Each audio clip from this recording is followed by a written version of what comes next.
ദൈവവചനം മനസ്സിനായി അവതരിക്കുവാൻ ഇതാ ദൈവത്തിന്റെ കൂടാരം മനുഷ്യരോട് കൂടെ. അവിടുന്ന് അവരോടൊത്ത് വസിക്കും. അവർ അവിടുത്തെ ജനമായിരിക്കും. അവിടുന്ന് അവരോട് കൂടെ ആയിരിക്കുകയും ചെയ്യും.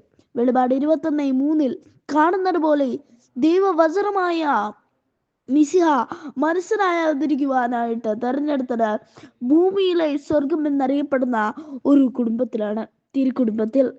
ഈശോയെ കാണുവാനായി മരത്തിന് മുകളിൽ കയറിയിരുന്ന സക്കേവൂസിനോട് ഈശോ മിശിഹ പറയുകയാണ്, എനിക്കിന്ന് നിന്റെ ഭവനത്തിൽ വസിക്കണമെന്ന്.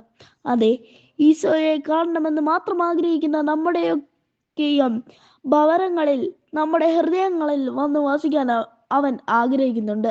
രാജാതിരാജനായ നമ്മുടെ ദൈവം നമ്മുടെ ഭവനത്തിൽ, നമ്മുടെ ഹൃദയത്തിൽ വരുവാൻ ആഗ്രഹിക്കുമ്പോൾ അവന് വേണ്ടിയിട്ട് നമ്മുടെ ഹൃദയം എത്രയധികം ആയിട്ട് ഒരുക്കണം.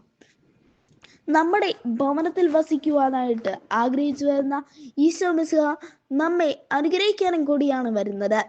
കാനായിലെ കല്യാണ വിരുന്നിൽ പരിശുദ്ധ അമ്മയുടെ ആഗ്രഹപ്രകാരം അവിടുന്ന് വെള്ളം വീഞ്ഞാക്കി മാറ്റി ഈശോ തന്റെ ആദ്യത്തെ അത്ഭുതം പ്രവർത്തിക്കുന്നു.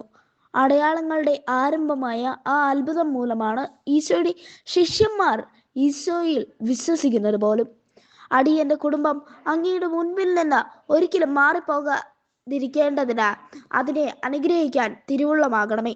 ദൈവമായ കർത്താവേ, അങ്ങ് വാഗ്ദാനം ചെയ്തിരിക്കുന്നു, അവിടുത്തെ അനുഗ്രഹത്താൽ അടിയന്റെ കുടുംബം എന്നേക്കും അനുഗ്രഹീതമാകും. 2 സാമുവേൽ 7:29. അതുകൊണ്ട് ഇന്ന് നമ്മുടെ കുടുംബങ്ങളെ തിരുക്കുടുംബം വഴിയായി ദൈവത്തിന് സമർപ്പിക്കാം. നമ്മുടെ കുടുംബങ്ങൾ എന്നേക്കും ഈ ഭൂമിയിൽ അനുഗ്രഹീതമാകാൻ, അതിനുവേണ്ടി സ്വർഗത്തിൽ ത്രിത്വേക ദൈവത്തോടൊപ്പം ഒരു കുടുംബമായി വസിക്കാൻ, അതിനായി നമുക്കിന്ന് കുടുംബം പ്രതിഷ്ഠാജപം ചൊല്ലി പ്രാർത്ഥിച്ച് നമ്മുടെ കുടുംബങ്ങൾക്കായി കാഴ്ചവെക്കാം.